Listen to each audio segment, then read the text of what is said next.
It is total chaos out here. These protesters are getting totally out of control.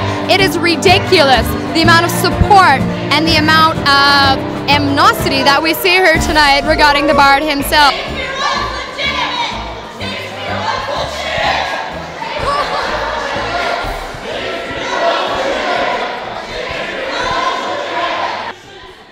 Do you have anything to say? Shakespeare's innocent! What? Shakespeare's innocent, right? Shakespeare's innocent, yes. Definitely do. Yeah? Okay, thank you.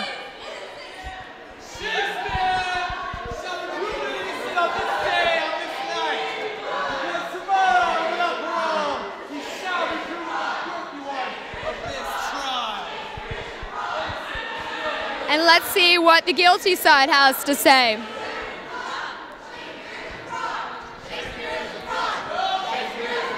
And here we have the other side to this.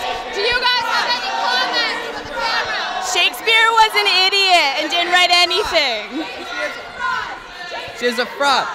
Do you have anything to say regarding Shakespeare's a fraud?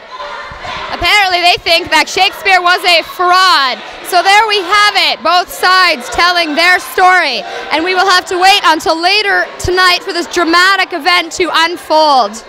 So we're going to take a look inside the courtroom and see if they're, how well they're preparing for it. Oh, Shakespeare's a fraud! Quite a fraud, I say. Quite a fraud, yes. What do you think will be the outcome of this this trial? Oh, well, I hope Shakespeare will be found not guilty. You believe that he's innocent? I believe he is innocent for sure, yes. Do you think this will affect your reasoning and your ability to perform in the court today? Absolutely not. I dabble in the metaphysic, and my reasoning is 100% solid. Is that a French accent you have? Mais oui. Maybe. Je viens de Paris. Okay, so wherever Paris is, this is where this guy comes from. What he's doing in an Elizabethan court, I'm not quite sure, so I think we should leave really quickly before he just... Do you have anything to say? Out damn charges. Well spoken. I stole it from those protesters. They were getting kind of out of hand. All right, so I'm here with the defense team, and I'm wondering if they have any pre-trial statements regarding the turnout of protesters and supporters. Do you think this will affect the jury in any way? It will not, because our case is sewn shut already. Shakespeare is innocent. And how many lawyers do you have on your team? We have 6 co-counsel on the defense side. Did you say Coke Counsel? Co-counsel. Oh, co-counsel, not Coke Counsel. That is correct.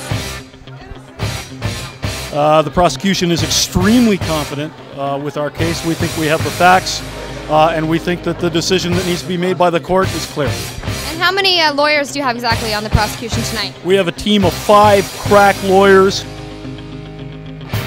You're going to be late for court. Do you have any comments? No comment. I think this is a fabulous turnout. I'm very excited to see what the jury decides. Thank you.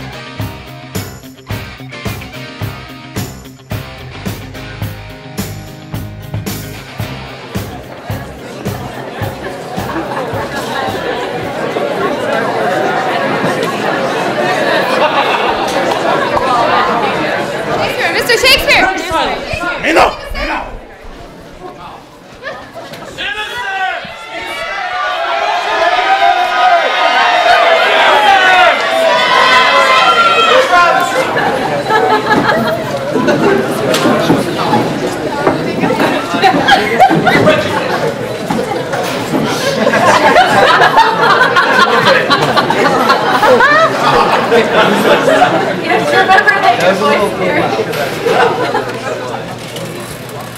All rise for Michael Goldblum, Justice of the Supreme Court, Criminal of Bishops, in the matter of the Queen versus Master William Shakespeare.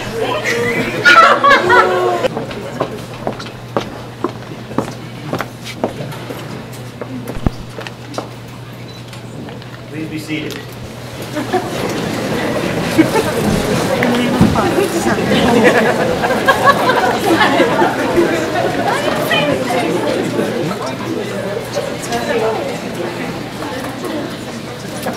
and gentlemen of the jury,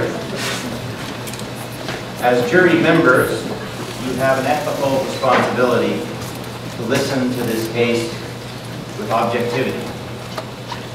You must assume that the accused is innocent. The burden on the Crown is to prove that the accused is guilty beyond a reasonable doubt on all counts of the charge. Now, I will instruct all of you later on the law, but it is for you to determine the facts from the evidence presented to you, and only that evidence. You cannot bring to bear on any decision-making your personal prejudice, feelings, or personal knowledge, or anything learned from past experience. The trial will proceed as follows. The Crown Prosecutor will make an opening statement to address the jury. The Crown will then call its first witness. The defense will have the opportunity to cross-examine the witness, and the Crown Prosecutor can examine the witness again on any material that is discussed for the first time during the cross-examination.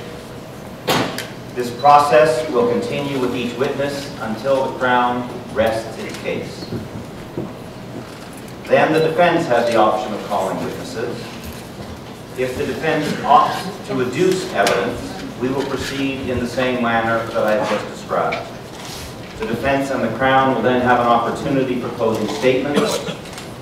Following the closing statements, I will charge you, the jury, to make a decision. If you, the jury, reach a verdict of guilty, we will proceed immediately with sentencing. Is this clear for everyone? Well then, court clerk, let us proceed.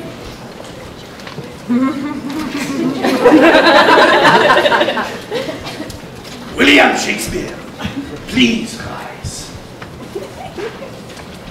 William Shakespeare, you are charged with having committed criminal fraud, to wit, that you did on or about 1592 to 1616, years of the reign of our sovereign Elizabeth I and King James in the liberty of Southwark, in the city of London, unlawfully hold yourself out to the people of England as the author of 37 plays, 154 sonnets, and 2 narrative poems. That, in fact, you obtained these works through deceit.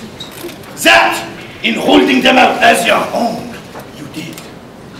Unlawfully defraud the people of the liberty of Southwark, the city of London, the Commonwealth of England, and the entire world of knowledge of the true provenance of your works. Unlawfully profit from the renown that has come to attach to the author of these extremely successful plays and sonnets, and unlawfully pocket the receipts that accrue to the box office of the Globe Theatre, and the subsequent profits ascribed to you until this date, February 24, 2012.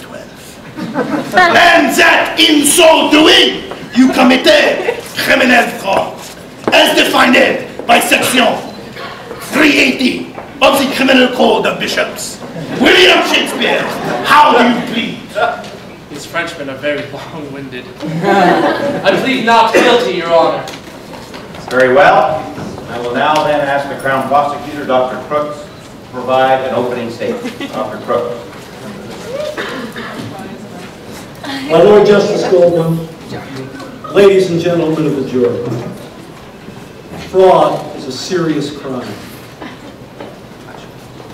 When we find ourselves victimized by the deceptions of others, our faith in humanity and its institutions is shaken. To the extent that that faith weakens, we become more cynical, less trustful. Once trust drains away, we're less able to cooperate with our fellows, less able to accomplish great things, less able to make the world a better place. How much worse when the fraud in question is perpetrated on the spirit, on history itself. If we cannot count on the canon that constitutes the foundation of our culture and heritage, that frames our education, if the immortals of art and literature turn out to be charlatans, snake oil salesmen, cowering behind some cheap facade like the Wizard of Oz, what future is there for the arts and heritage? And yet this is precisely the sad situation we confront in relation to the accused, William Shakespeare. Ladies and gentlemen of the jury, William Shakespeare is the perpetrator of the greatest literary fraud in history. Now, the Crown does not underestimate the difficulty of overthrowing a 400-year reputation for genius. We know that some of you will be saying to yourselves that rumors have been circulating about this authorship for centuries without having definitively overturned its claims. I'll resist on this occasion the most obvious response to such doubts, namely, that where there's smoke, indeed, where there's been smoke for 400 years, there's fire. Such a response is unnecessary. The Crown addresses you tonight on the basis of a body of fact far more compelling than the long history of innuendo. To be specific, we will show, beyond a shadow of doubt, that those best positioned to comment on Shakespeare's reputed work and his personal integrity have no confidence in either. We will show, beyond a shadow of doubt, that the world in which Shakespeare's reputed work made its original appearance was a world awash in intellectual dishonesty. That Shakespeare himself was up to his neck in this dishonesty. That his publishers knew and approved it. Indeed, that they conspired with others to produce a kind of Shakespeare brand to which many parties contributed early on for the purposes of turning a profit.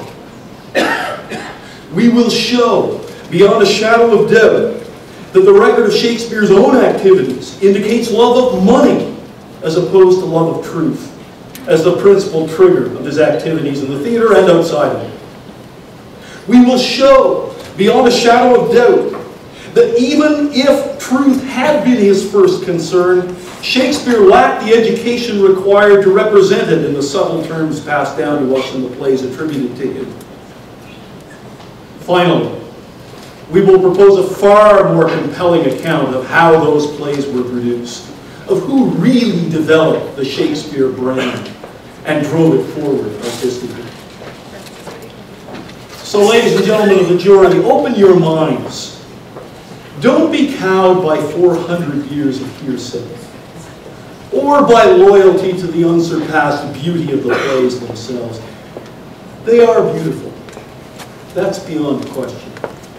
What we want to establish beyond reasonable doubt, for the sake of justice and honesty, but also for the future of trust and of the study of arts and letters, is that William Shakespeare is not the author. Thank you, Dr. Crooks. Please proceed with your first witness.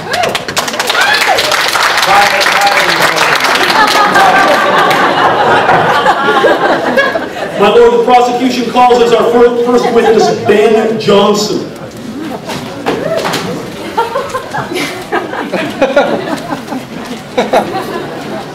Do you swear to tell the truth, the whole truth, and nothing but the truth? So help you God. Say, I swear. I swear.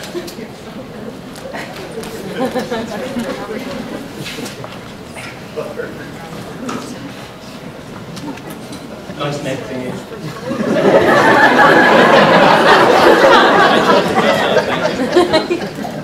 You tell the court your name, please. Ben Johnson, at your service. Actor, playwright, Royal Association, poet laureate, producer and purveyor of masks of such exquisite and extraordinary beauty, your eye could not cast upon anything more lovely. Anything else? I could go on. No.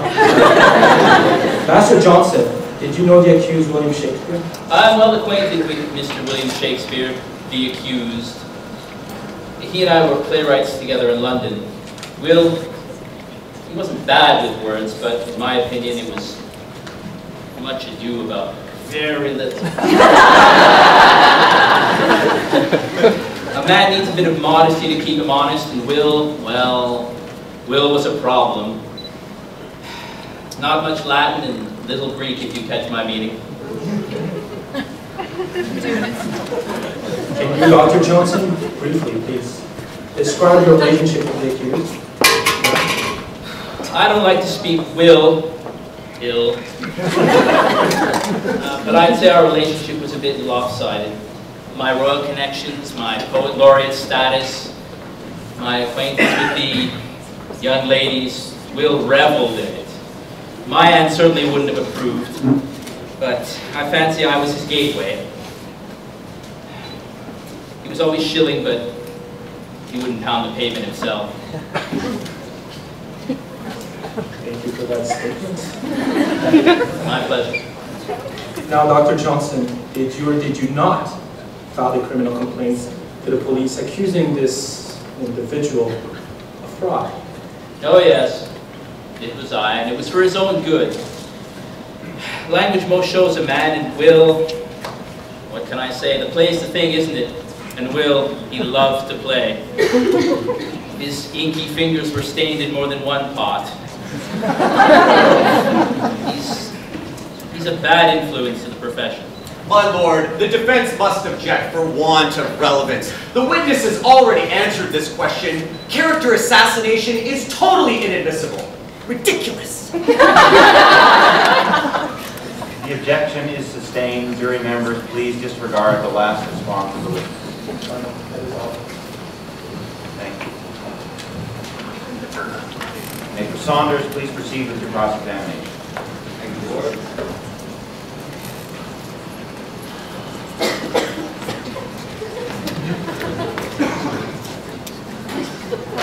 I thought of more accomplishment. Shall I listen for you?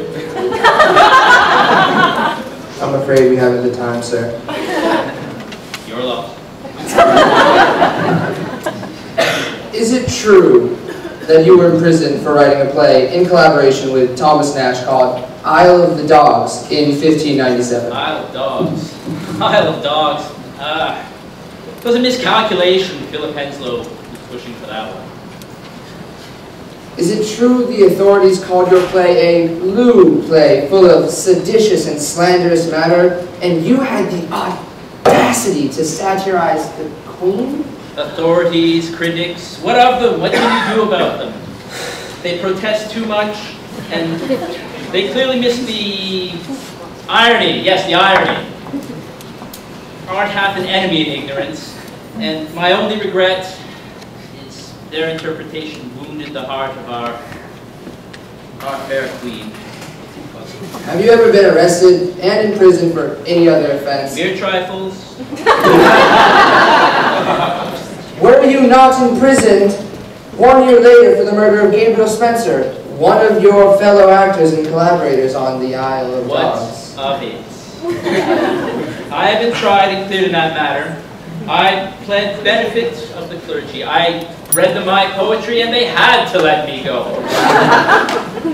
Upon me, the doors of guilt are shut. So, your jealousy of rivals has murderous outcomes? Objection, Your Honor. Objection sustained. Draw the question. My Lordship, the defense wishes to admit into evidence Mr. Johnson's dedication to Shakespeare in the first folio, 1623. Very well. We'll call this Exhibit 1. Mr. Johnson, can you read an excerpt of your dedication to Shakespeare in the first It folio? will be my pleasure.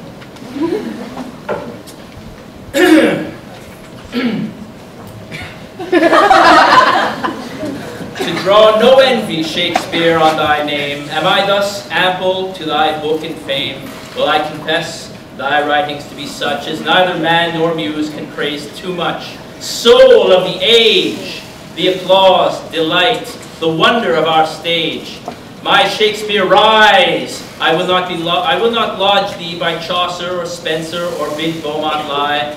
A little further to make thee a room, thou art a monument without a tomb, and art alive while thy book doth live, and we have wits to read and praise to give.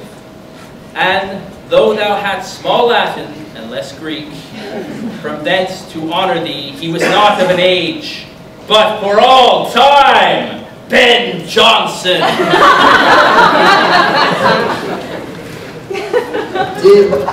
Did you write this dedication? I did. One final line of questioning. Mr. Johnson, do you care for your children? Of course. Mr. Johnson, would you agree that you would only want the most respectable individuals to be role models for these children? By God, yes. Mr. Johnson, would you agree that a godfather has a very important role to play to be a role model of high reputation and honor for your children? Absolutely. My final question, Mr. Johnson. Who is the godfather of your eldest son? Shakespeare?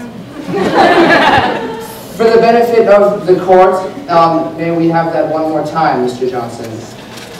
Damn you, sir. I said Master Shakespeare. Thank you, your lordship. The defense has no further questions for this witness. Does the prosecution wish to re-examine the witness? Indeed it does. Please proceed. One final question for Carry on, carry on. Is it or is it not the case that these charges, coupled with the faint praise you offered this man's work on the dedication of the first folio, should be taken as evidence that you believe he is not the author of this praise, that they were attributed to him? A simple yes or no. He who casts a living line must sweat. My brow shines, so his is dry for sway. Is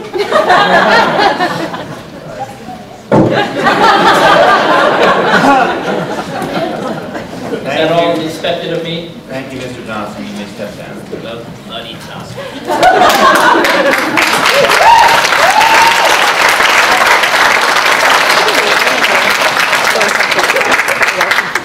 My lord, we call as our second and third witness John Hemings and Henry Condell, respectively.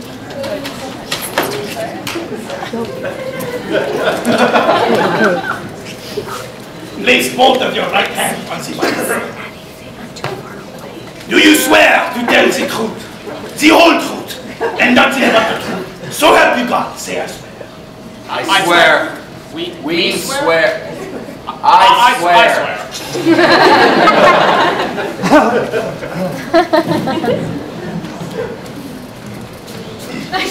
No, by all means, take the chair. You've always got the good seat. Do we have another chair we could... Well, just sit down, you buffoon.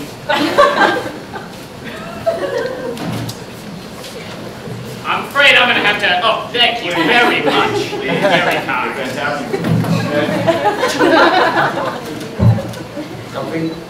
Very much so, thank you. Can both of you please state your names for the record? John Hemings. I'm Henry Condell. I'm John Hemings. Was that so hard? Yes. And what are your relationships with Mr. Shakespeare? We were shareholders. And business partners. With William Shakespeare at the Globe Theatre. Oh, the Globe Theatre. Magnificent theatre. Magnificent plays. That's Shakespeare. You were a real gold raker. Always sold out the seats. Except for that damn Cardenio. We must allow genius one or two slip-ups. Of course. Okay. Well then, are you the last surviving shareholders in the business, and therefore sole owners of all props, costumes, plays, and residuals? Yes. Yes. Yes. Thank you. Did you publish Shakespeare's first folio in 1623, 6 years after his death? Yes, we did. Yeah. And who did you hire to print the first folio in 1623? Okay. Taking W? William. No, Walter. That's you. No. He's William. He's William. I think there was Nick J.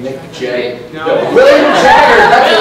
William Jagger. William Jagger. Bald guy.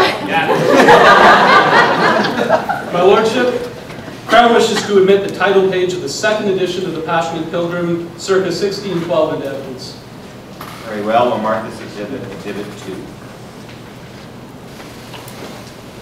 In 1599, and again in 1612 uncorrected, Jagger published The Passionate Pilgrim, a collection of poetry in which he falsely attributed 15 poems to Mr. Shakespeare.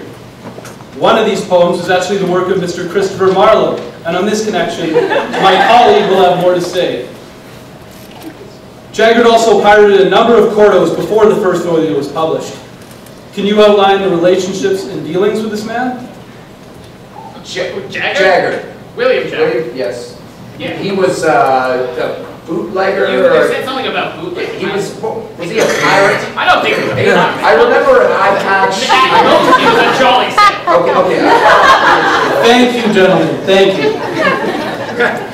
Why would you employ a printer who shamelessly pirated Shakespeare's works and misused his name on several occasions? A man by whom Mr. Shakespeare was said to have been very much offended? Well, Jagger was cheaper. Yeah, I mean, he was the only one who could handle such a large volume of copies. he really undercut the competition very well. Good businessman. He approached us. In Elizabethan England, the production of plays was both popular and profitable, particularly if a brand name like Shakespeare appeared on the bill. As shareholders in the Globe and the Blackfriars theaters, your financial fortunes were closely allied to the renowns and successes of Mr. Shakespeare.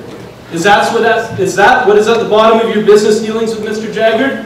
Money and the promotion of a brand? My lordship, the defense must object to the Crown's badgering of their own witnesses. Do they consider them to be hostile witnesses? This is true. Deplorable.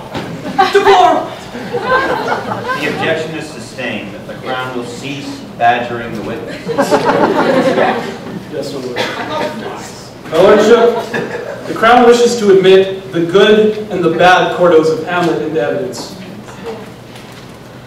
Thank you. Well, we'll mark this evidence as Exhibits 3 and 4, respectively. Mr. Hemings and Mr. Condell, were you aware that William Jagger published an unauthorized copy of Hamlet in 1603? Was that well, him? I maybe, you know. There's a lot of Jagger It was out 400. there. I don't remember a thing like that. You guys are morons.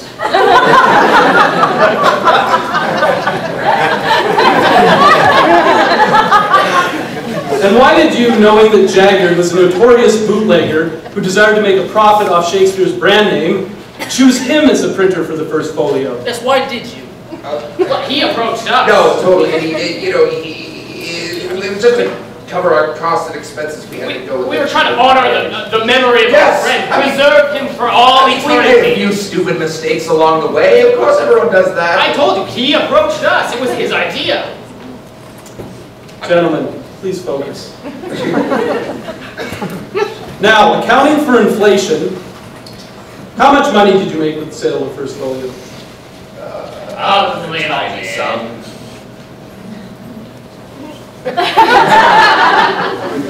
How much money did you make? Just for inflation, 190,000. Sorry, what was that? How much money? $190,000. $190,000! You're Shakespeare! $190,000, eh? Well, that's a tiny profit. No further questions, my lord. Thank you. The defense may now cross-examine the witness. Witness said.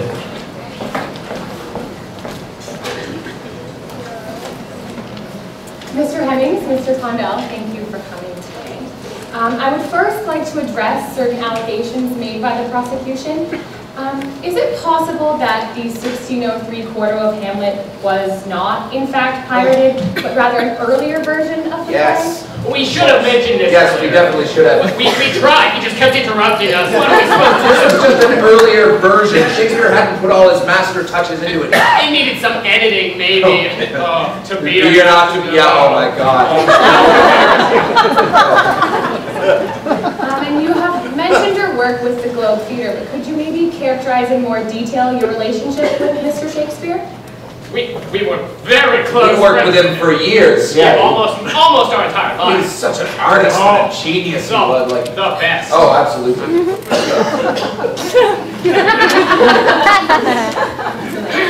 My lordship, the defense seeks to admit William Shakespeare's will into evidence, please. All right, we'll mark this as Exhibit 5. Mr. Hemings, Mr. Condell, could you please read from your provided text this excerpt from the will? Don't go back. Item, I give and bequeath to Hamlet Sadler 26 shillings 8 pence to buy him a ring, to William Reynolds, gentleman, 26 shillings 8 pence to buy him a ring, to my godson William Walker, 28 shillings in gold, to Nathan Nash, gentleman, 26 shillings 8 pence in gold, And to my fellows, John Hemings, Richard Burbage, and Henry Condell, 26 shillings 8 pence to buy them rings. Could you please tell us why Shakespeare left you this money to buy rings? They were mourning rings. Yeah, you know, standard practice. We wear them as tribute to our deceased friends. Look at mine. I got mine in gold. How big is this? It's amazing. My lordship, the defense would now like to admit Hemings and Condell's dedication to their dear friend Mr. Shakespeare in the first folio from 1603. Very well, we'll mark that as Exhibit 6. Now, could you please read this excerpt, please? Just one of you, that's fine. Certainly. We pray you do not envy his friends, the office of their care and pain, to have collected and published them, and so to have published them as where before you were abused with diverse stolen and surreptitious copies maimed and deformed by frauds and stilts of injurious impostors that exposed them. Even those are now offered to your view cured and perfect of their limbs and all the rest, absolute in their numbers as he conceived them. But it is not our province, who only gather his works and give them to you to praise him.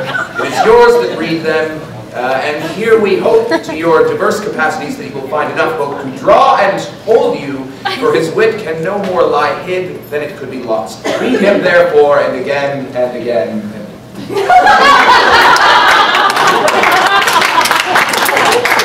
Thank you very much. And could you please now just clarify that the message you wanted to send with this dedication? Well, then we put in a lot of hard work to preserve his name and his work. And we wanted to save it from, you know, the bootleggers and the imitators. Huh? We wanted to honor him, preserve him for eternity. Eternity, yes. Eternity, yes. Eternity. And we're all very glad you did. Thank you very much. Your Lordship, we have no further questions. Thank you. Does the Crown have any further questions on re-examination? Yes, just one. Please proceed.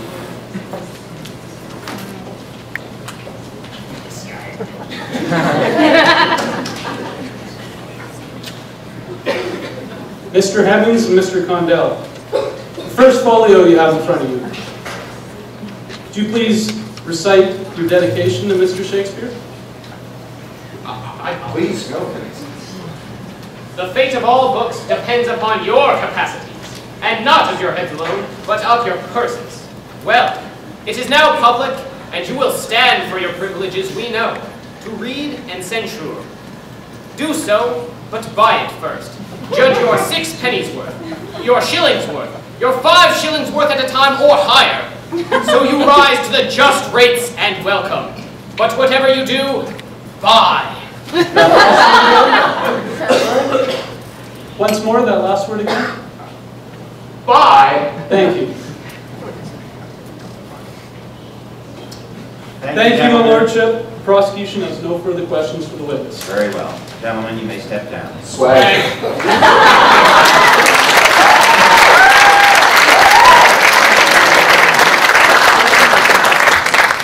The prosecution calls as our 4th witness, Christopher Marlowe.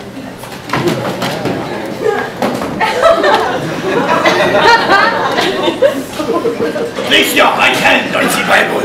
I will not place my hand nor swear my troth upon that book, for I am an atheist. This is an outrage, sacre bleu. Your lordship, let me handle this miscreant.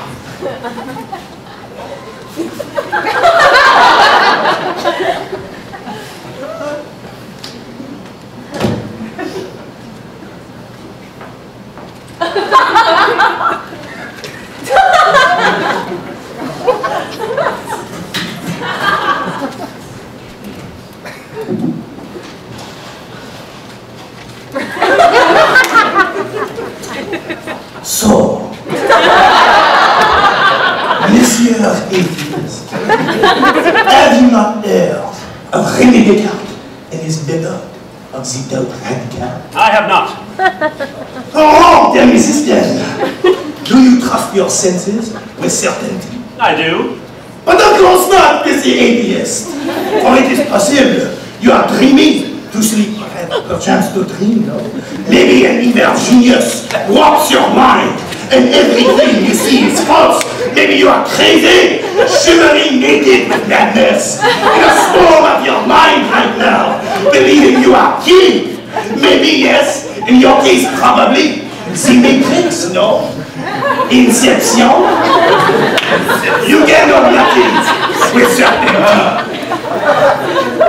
But so you say, Monsieur Atheist, that you have an idea of God.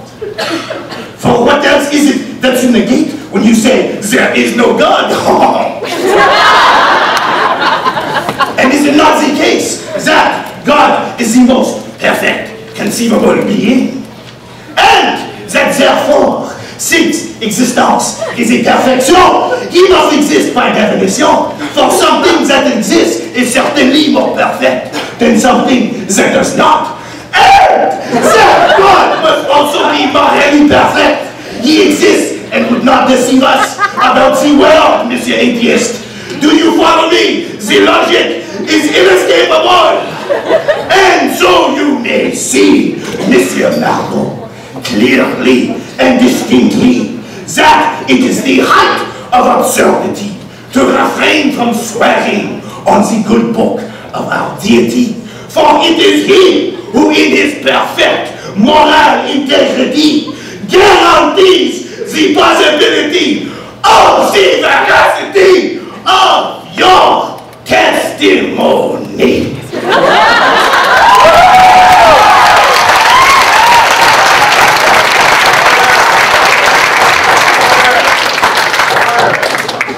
There is a provision in the laws of bishops which allows Mr. Marlowe to make a solemn oath. That's your intention, Mr. Marlowe? Yes. Place your right hand on your cold, dark atheist. Do you swear to tell the truth, the whole truth, and nothing but the truth? So help you. I swear, so help me.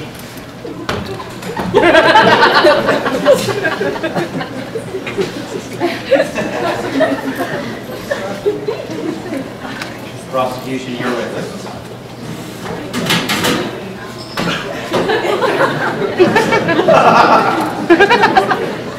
Can you state your name for the record? Christopher Marlowe. When and where were you born? I was born in Canterbury, February 26, 1564. What was your father's trade? My father was a tanner, but what of it? Is it not true that William Shakespeare was born a mere 4 months later, to a father who was a glover, an almost identical trade to a tanner? My lord, the defense must object again to this line of questioning. The witness is not an expert in Shakespeare's family history, his lineage. I mean, serious. I object.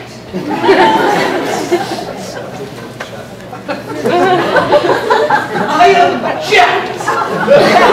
Your objection is sustained. The witness instructed not to answer the question. Mr. Marlowe, do you recall your whereabouts between 1582 and 1587? Yes. My college days, how I remember them well. I attended Corpus Christi College in Canterbury, where I received my Bachelor of Arts and my Master of Arts. Can you tell us why Cambridge almost refused to give you your Masters of Arts in 1587? Naturally, during that time, I was smoking much tobacco and enjoying the company of young boys. For I have always said, he who loves not tobacco and young boys is a fool. In addition to my prurient lifestyle, I think we got that by the tapes. I spent much of my time in Italy and on the continent spying on those nasty, filthy, subversive Catholics.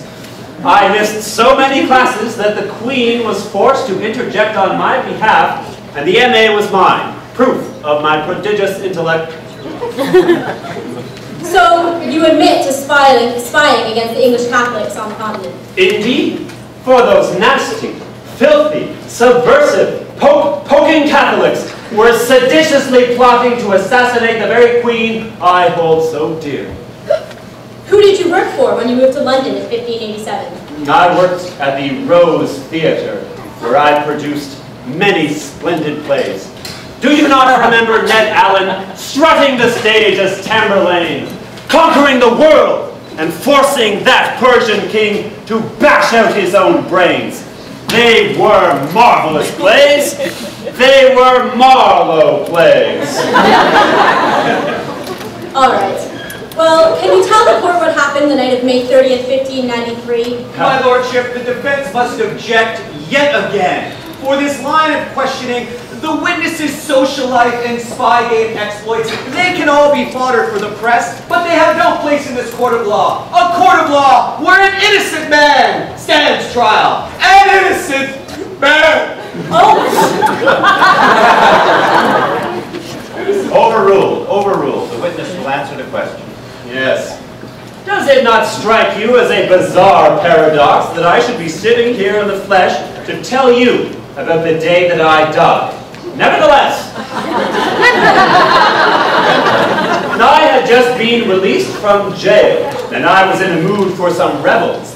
Me and my spy buddies were in a bar, and the ale was flowing. We were having a wonderful time, then all of a sudden, a knife is in my eye socket, and I'm dead on the floor. It came as quite a surprise. So you were in trouble with the law at the time of your alleged death? Indeed I was. Who would have thought that people would be so offended at the suggestion that Jesus Christ was a bastard and his mother was a whore? Are people so sensitive that John the Evangelist and Jesus Christ were bedfellows who used each other as the sinners of Sodom? Is it so hard to believe?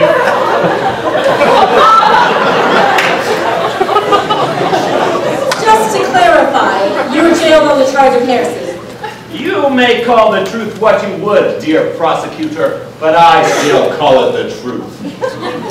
Okay, so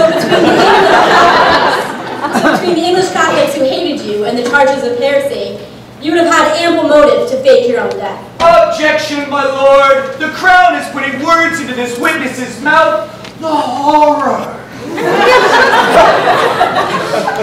The objection is sustained. Mr. Marlowe, you will not answer that question. Thank you, my lordship. The prosecution has no further questions for this witness.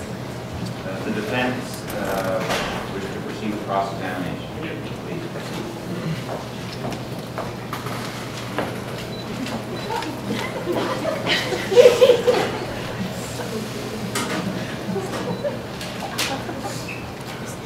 Mr. Marlowe, can you please state for the court your relationship with the accused, William Shakespeare? I hold that corpulent plagiarist in contempt.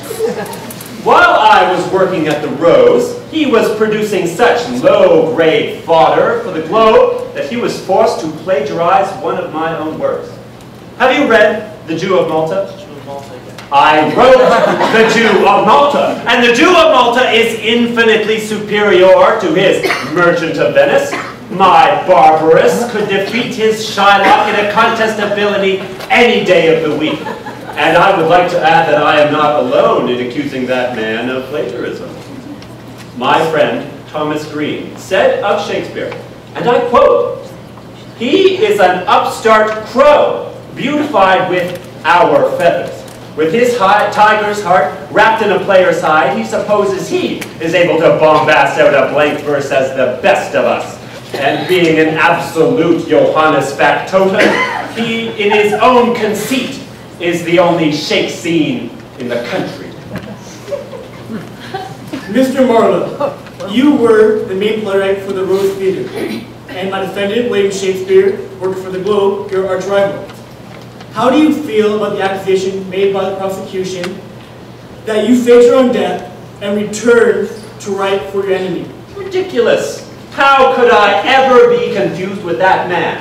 That corpulent blunderbuss doubles the girth of a dozen elephants, and I am the skinniest thing you've ever seen.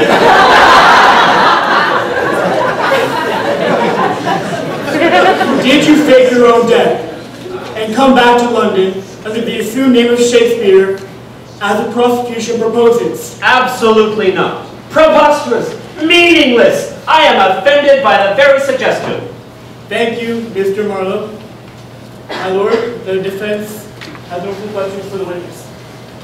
Thank you. With the Crown, I'd like to re-examine the witness. Absolutely.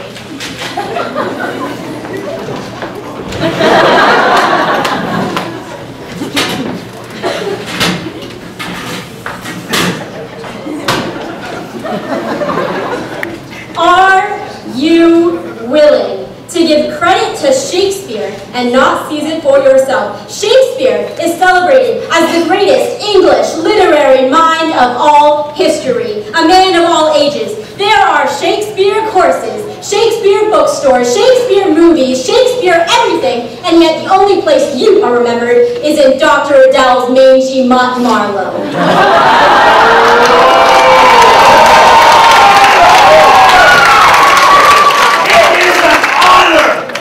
Jessica Riddell's mutt!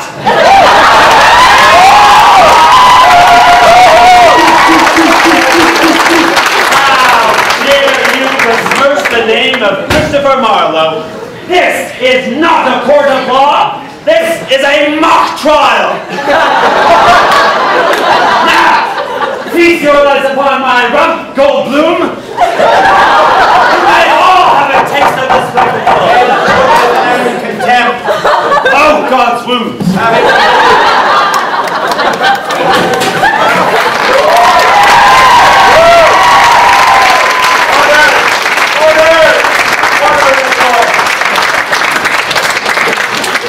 Prosecutor, please call your next witness. We will have order in this court. Lord, the prosecution calls as our final witness Anne Hathaway. He yells at Place your right hand. Do you swear to tell the truth, the whole truth, and nothing but the truth? So help you God! I swear.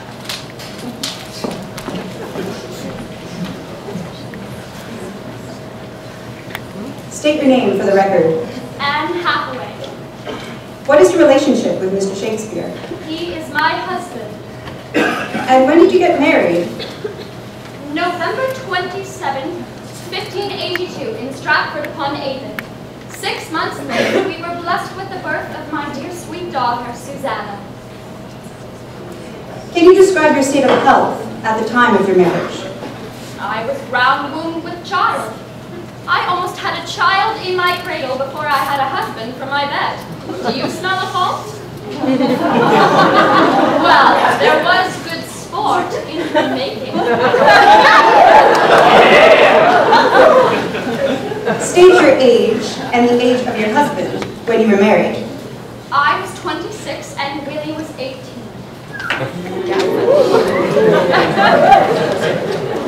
How many children did you have with your husband? How many children have Lady Macbeth?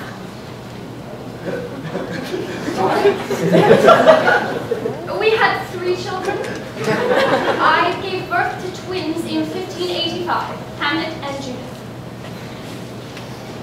Where did Mr. Shakespeare spend most of his working life? He was always away from home. He lived primarily in London.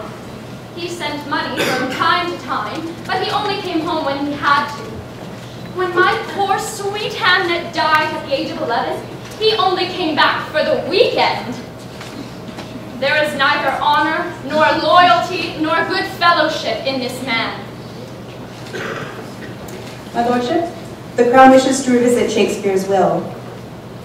Bailiff, please present Exhibit 5.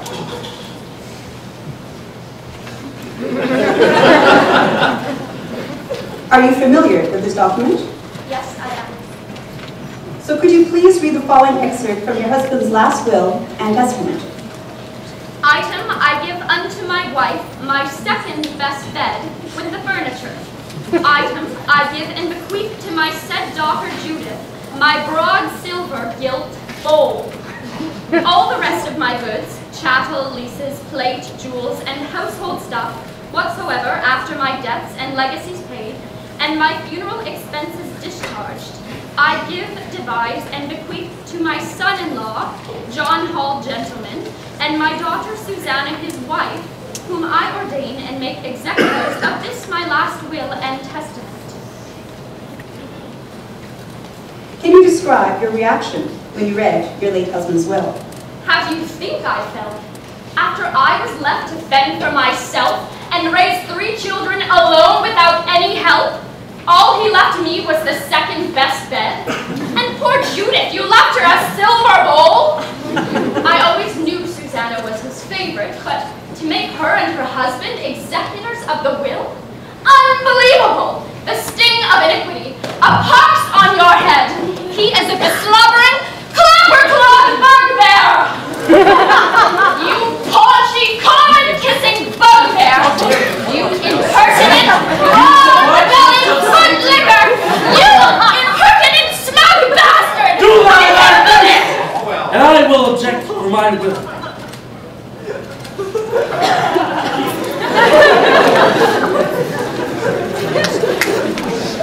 We will have order in this court. Thank you, Mrs. Another at first, and you will both be held in contempt. Is that clear? Carry on. Thank you, Mrs. Shakespeare. We have no further questions. Does the defense now wish to cross-examine? Please proceed.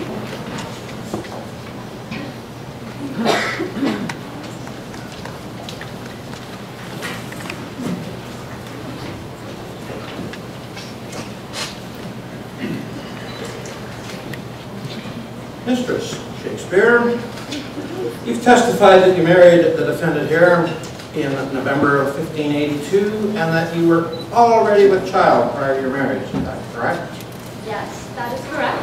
And is it fair to say that Mr. Shakespeare was a bonny lad in his youth for you to indulge with them in, to use your words, the good sport at her making when you were, if I can use the term this loosely, still a maiden? Why, yes. And you apparently feel pretty lucky that you were in fact able to get Mr. Shakespeare to the altar before your child was actually born. Yes.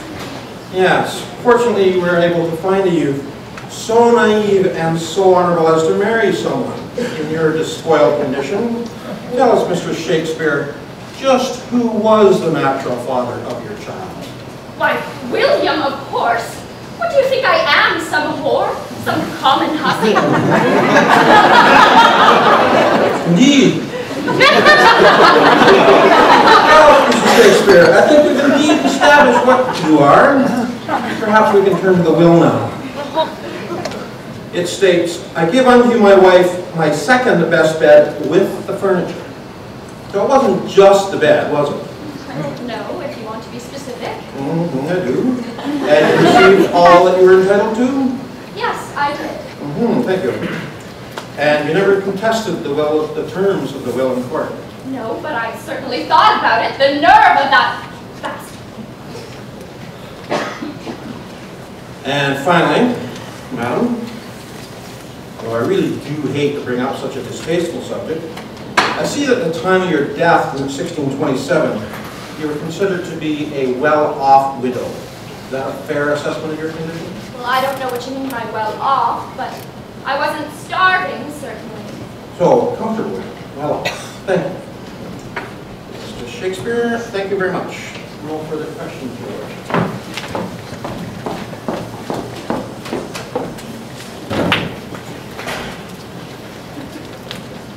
Your Lordship, the prosecution rests its case. Very well. In that case, does the defense wish to call any witnesses? Thank you, my lordship. Yes, indeed, the defense wishes to call, but only one witness, the Bard of Bards, Master William Shakespeare.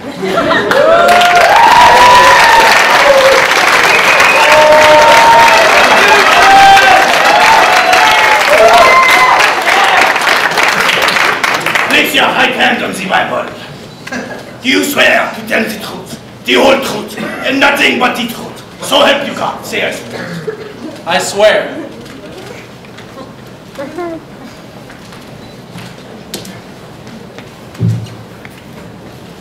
Mr. Shakespeare, I'd like to turn now to some allegations made during the prosecution's examination of your lovely wife.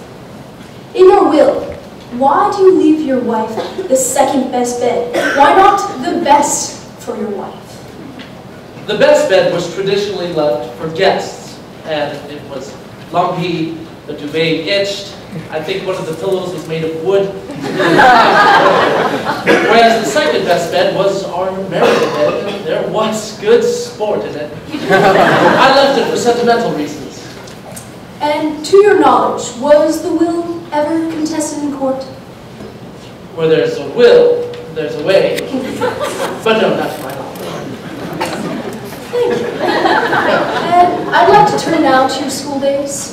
Can you describe the typical day in your grammar school? 12 hours a day, 45 weeks a year, and the master spared not the rod. And what would you have studied at this free local school in Stratford? We started with the alphabet on horn books, then moved on to grammar, language, syntax, rhetoric, logic, and eventually on to plays. That's where I got my start, in those schoolhouse plays. Plautus and Terence, the Brothers Menacne was one of my favorites.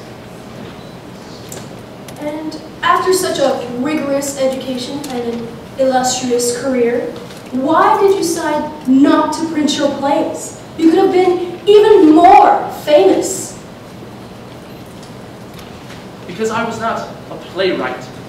I was an actor, I was a director, I was a storyteller. I did not want to debase my work by putting it on paper so that peasants could follow along and act it out wherever they want. It belonged to the king's men. That was where the work was. They took my work that I put in and created in my chambers and put it on for the queen, put it on for royalty, put it on for the people that would appreciate them most. My work belonged there on the stage in the magic with the voices and the acting and the movement, not on paper. Paper is dull and dross compared to the magic of the stage.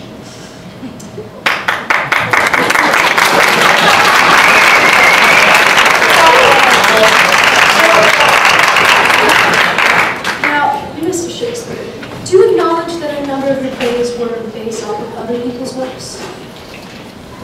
Neither a borrower nor a lender be. Yes, some of my plays were taken from old Christian plays, for example, King and Lear, but my audience knew the difference. I had modernized them, given them a new story. Do you acknowledge that you copied much of the plot of Christopher Marlowe's play, The Jew of Malta, for your own play, The Merchant of Venice? There's honor in theft. And we did not have copyright laws or intellectual property at the time.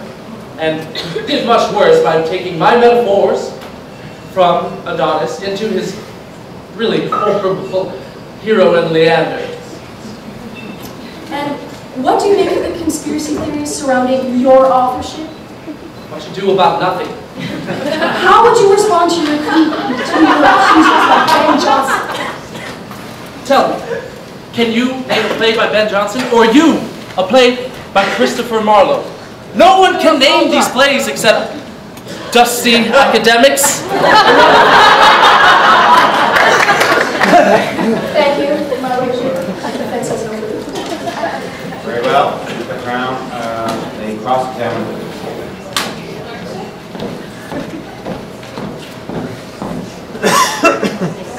As illustrated thus far, this is a complicated case, and we have and should approach it from diverse angles. William Shakespeare, how would you characterize your marriage to Anne Hathaway? When I first met Anne, we were in a pub, very drunk, to be honest, and I was young. She seduced me, and she approached me several weeks later with a child, and I held up my part of the bargain, if you would, and married her. But, as I went on to my career, whenever I came home, it never ended. Shakespeare, my feet hurt, please massage them. The raccoons are getting in through the roof. Of course, we blame the women for everything. Would you please provide for the court your whereabouts during the years 1585 to 1592? Tomorrow, and tomorrow, and tomorrow, I will recall forever. But my yesteryears are a bit fuzzy. It must have been the strong London ale. They had this great nutmeg and pumpkin ale. Beautiful. Only in the autumn season. Indeed. Having avoided answering that question directly, would your actions during this time perhaps be considered criminal? Criminal? When I am acquitted, the first thing I will do is kill all the lawyers. Sorry. What do you have when you have a lawyer buried up to his neck in sand? Not enough sand! Oh, someone in the jail cell told me that one. But that's a pride, you can hang me now. Have you ever left England? Not that I recall. We can therefore presume that you've never been to Italy. No, but incidentally, I did circumnavigate the globes of a certain dark lady in Southwark. Yes, I think she was Italian. Of course you do.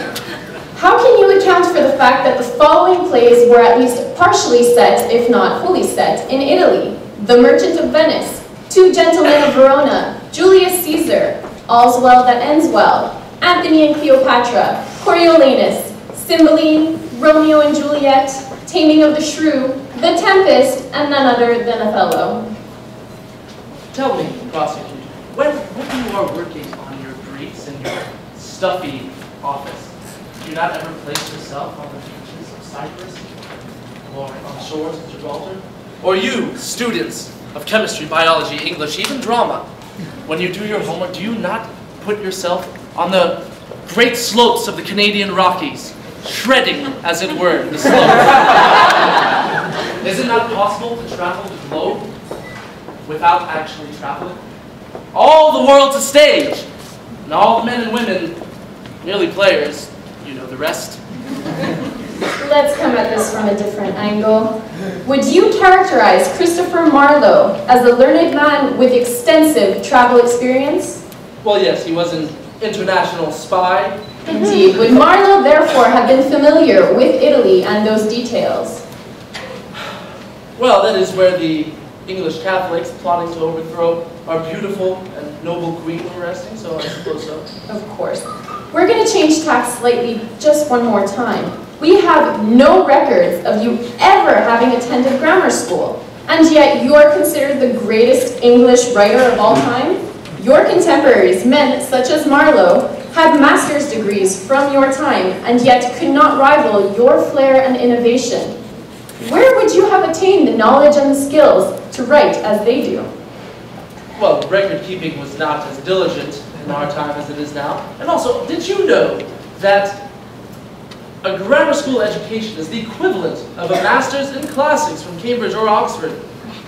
We did in fact know that, and regardless of that, a master's in your time is still a significantly higher level of education than grammar school, is it not? I suppose so. Thank you. The records for the King's New School have been lost. However, they were burned in the fire, supposedly. For now, my lordship, the Crown wishes to admit the signatures of Queen Elizabeth, Francis Bacon, Ben Jonson, and William Shakespeare into evidence. These signatures will be in the following order: Queen Elizabeth I, Sir Francis Bacon, Ben Jonson, and lastly, the 5 signatures from William Shakespeare.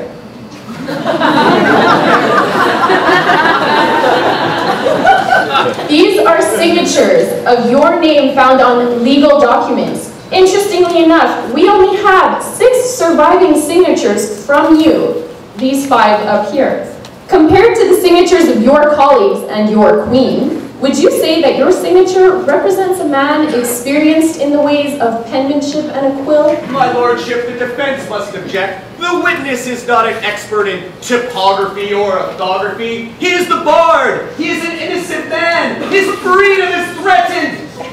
Threatened.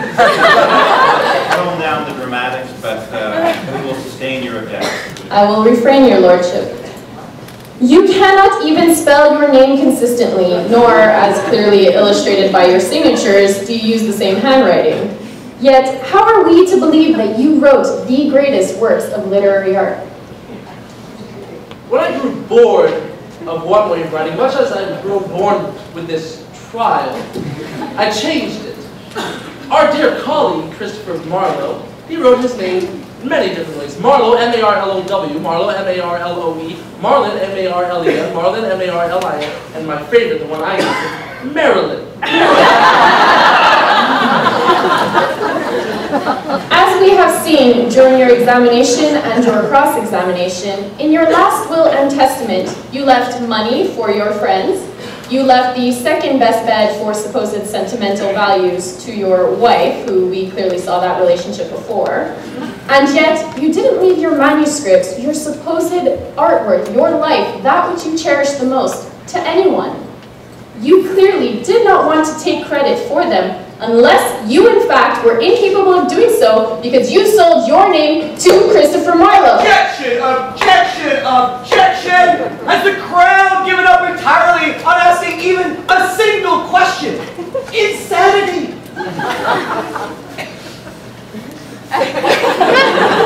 No further questions, your lordship. Thank you very much. So, does the defense now wish to re-examine the witness? Thank you.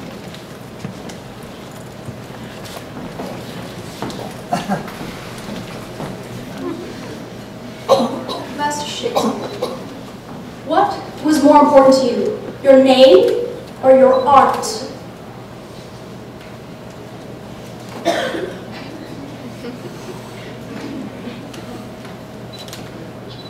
What's in a name? It doesn't last. And all our yesterdays have lighted fools on the way to dusty death. Out, out, brief candle. Life's but a walking shadow, a poor player that struts and frets his hour upon the stage and that is heard no more. 'Tis a tale told by an idiot, full of sound and fury, signifying nothing.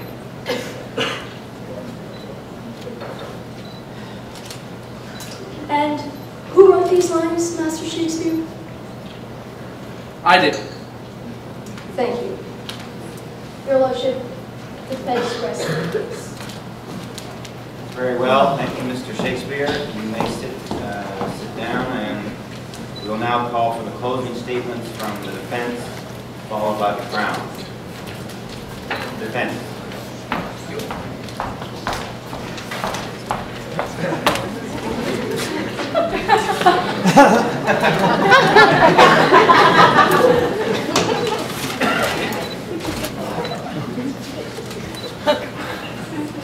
My lordship, members of the jury, if it pleases the court, I ask the following. Fraud? Fraud? What fraud? The only true fraud that is here to be found this evening in Her Majesty's courtroom is the capricious, the improper, and libelous prosecution led by this man. his co-counsel of the crown, and a wrecking crew of witnesses more suitable for a caravan sideshow. These malicious heathens, these mountebanks, these posers. The crown suggests that society's faith and trust are lost with Shakespeare's charge. Well, I say this: true faith and trust are lost when courts of law are hijacked by overzealous crown prosecutors for show trials such as these. My lordship and members of the jury, there can be no denying that you are all too smart and too nimble of mind to be taken in by this cheap charade. You are citizens of this fine country, members of a community who are forever learning to learn. Let us put an end to this travesty, this mockery of our justice system. Let us speak of the facts, not of this bile, the innuendo, the idle gossip which the crown and its band of liars has tendered as their proof. William Shakespeare is the author of these plays, sonnets, and poems. William Shakespeare is the man whose imagination and human spirit knew no bounds. William Shakespeare is a faithful and providing husband. William Shakespeare is a friend to those who would carry on his legacy of theater and of the written word. His contemporaries acknowledge him as the true source of the works in question, and he even remained close to those who now assume the role of Brutus, the blood barely dry on their hands after stabbing the bard in the back. Do not be taken in by their charm of a forked tongue and a sleight of hand artifice. You, who sit in judgment of the charge against my client, will not be swayed or duped by the crown's sophistry. It is the crown that has the burden of proving the guilt of William Shakespeare of the charge on this indictment. The charge, that of fraud, has two critical elements. First, subjective knowledge of the fraudulent act, and second, subjective knowledge that the commission of the fraudulent act would deprive others. The crown has failed dramatically in proving every single element of its case. It has presented nothing but a steaming pile of circumstantial evidence, hearsay, and lies. It has not met its burden. And recall that this burden must, I say, must be proven beyond a reasonable doubt. That heavy burden, this onus that lies at the foundation of our justice system, has not shifted once over the course of this trial. To be blunt, the Crown's case is more holes than a ripe Swiss cheese. It gives off the same foul odor when tested by the bite of cautious and careful reasoning. My client, William Shakespeare, does not have to prove his innocence. That is not the law in Her Majesty's realm. The common law that proudly serves the people of this great land is one that champions the presumption of innocence. Look ye upon William Shakespeare. He stands before, he sits before you, an innocent man. He is presumed innocent according to the law. That presumption, nay, that protection, never leaves unless and until the Crown is able to prove guilt beyond all reasonable doubt. My lordship, ladies and gentlemen of the jury, my client is innocent. His only crime is to write such prose and verse that is unrivaled in his life or any lifetime. He will be forever known as the greatest writer the English-speaking world has ever produced. His work will bring glory to all humankind to the end of time. There is only one possible verdict in this case. You must find my client, William Shakespeare, not guilty. Thank you.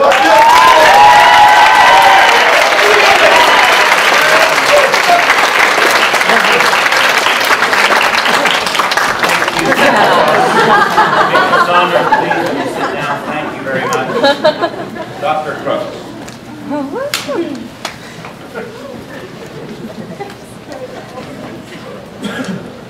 Ladies and gentlemen of the jury, you've been treated to a flood of eloquence. Well, my colleague on the defense. I can't match it. As you prepare now to render a decision in this case, I want to leave you instead with the simple facts. Facts that I think outstrip my colleague's eloquence in the sense that they correspond more closely to the reality that we want to digest.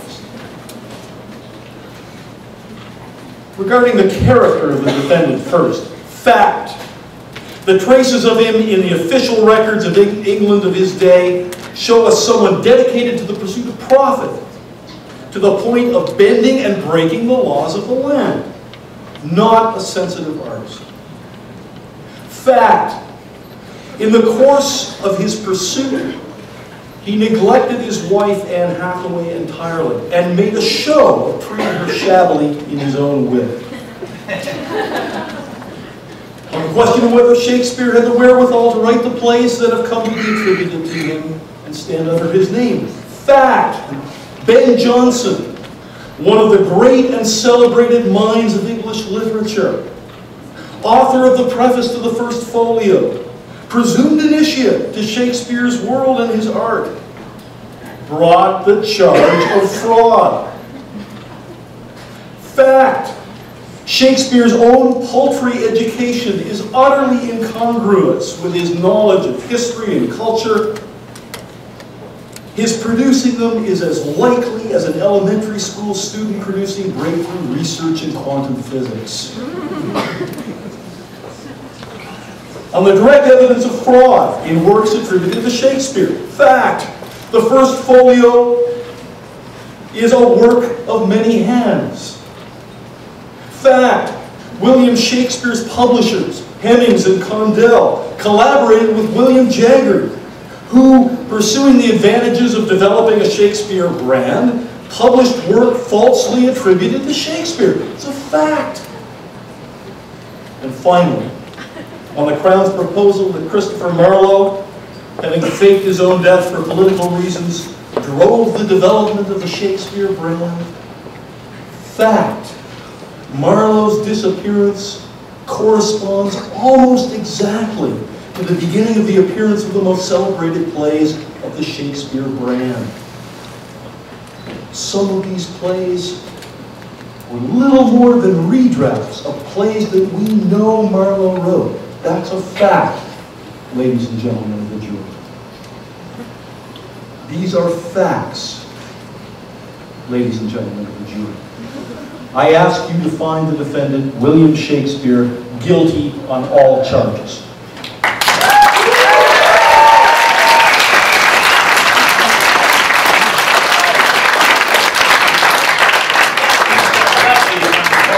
Courtroom, please. Ladies and gentlemen of the jury, you've heard the evidence and the facts. The counsel, I will say, have done an excellent job of presenting the evidence to all of you so that you can determine what the facts are. Your job, together, is to determine what the facts justify, whether the facts justify a conviction on the charge of fraud. Now, in order for you to do so, I must first explain to you the significance of the term reasonable doubt. First, it must be made clear to you, the jury, that the standard of proof beyond a reasonable doubt is vitally important, since it is inextricably linked to that basic premise which is fundamental to all criminal trials, the presumption of innocence. The two concepts are forever as closely linked as Romeo with Juliet or Oberon with Titania, and they must be presented together as a unit. If the presumption of innocence is the golden thread of criminal justice, then the proof beyond a reasonable doubt is the silver, and these two threads are forever intertwined in the fabric of our criminal law. So what does the expression beyond a reasonable doubt mean? A reasonable doubt is not imaginary or frivolous. It must not be based upon sympathy or prejudice. Rather, it is based on reason and common sense. It is logically derived from the evidence or the absence of evidence.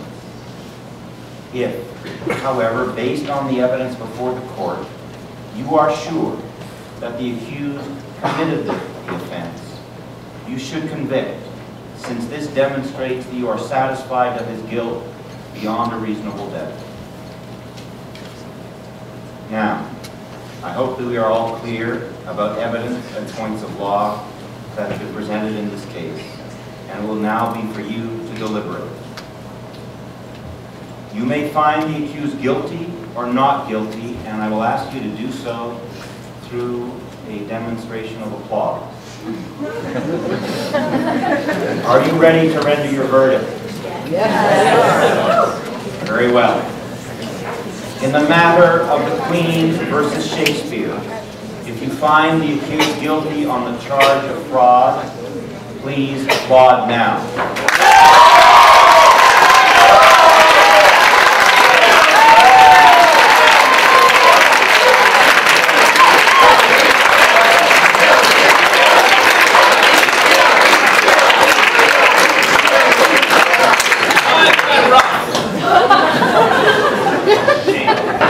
Now, in the matter of the Queen versus William Shakespeare, if you find in favor of the accused and would like to register a verdict of not guilty, please applaud now.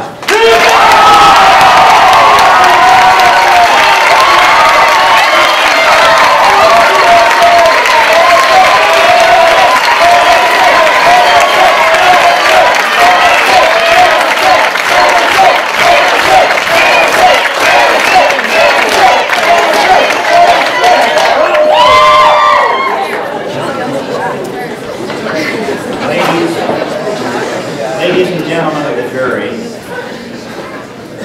it appears that we have a hung jury.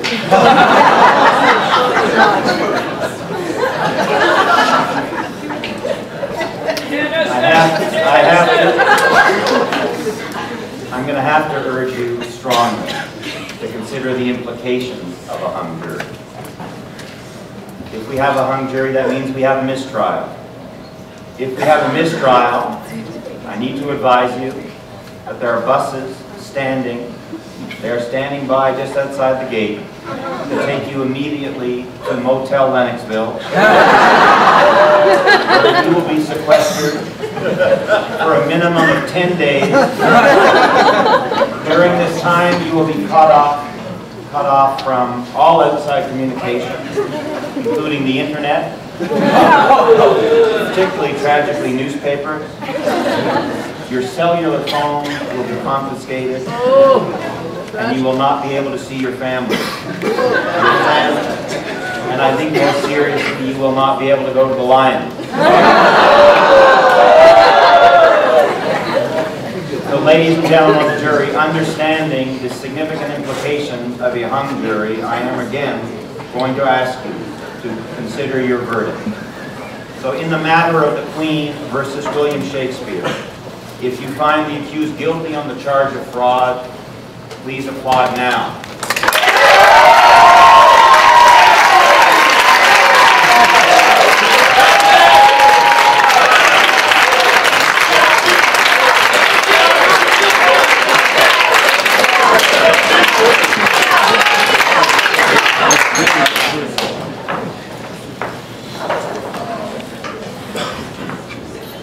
Ladies and gentlemen of the jury, in the case of the Queen versus Shakespeare, if you find in favor of the accused and would like to register a verdict of not guilty, please applaud now.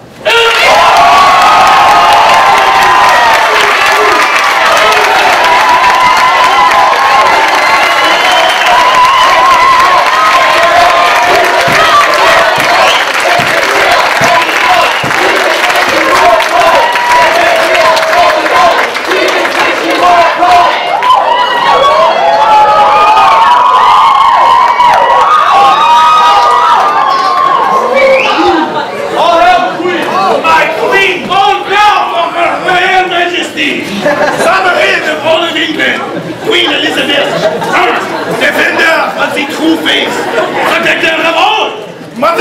your subjects, glorious benefactors of all English subjects. That will do!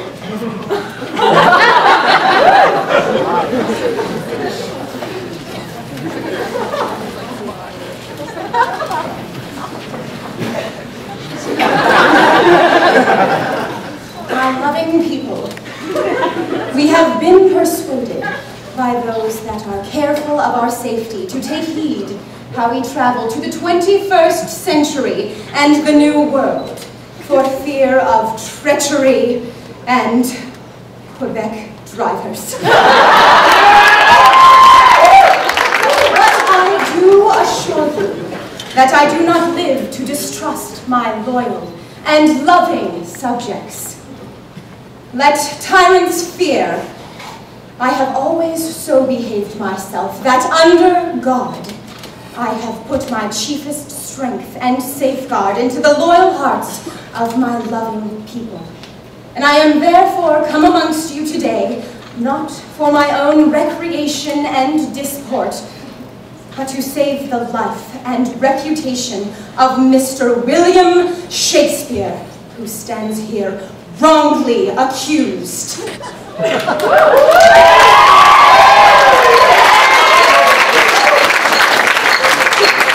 I know I have the body of but a weak and feeble woman, but I have the heart and stomach of a king, and a king of England too. And to think, foul scorn, that Shakespeare be libeled and slandered, I have but one thing to say. The stone often recoils upon the head of the throwers. Should any dishonor grow upon Master Shakespeare, I myself will take up arms. I myself will be general, judge, and rewarder of all the virtues, should you let him go to share the beauty of his prose and poetry for generations to come. We do assure you, in the word of a prince, that the works of Master Shakespeare shall be duly paid unto you and your children and your children's children.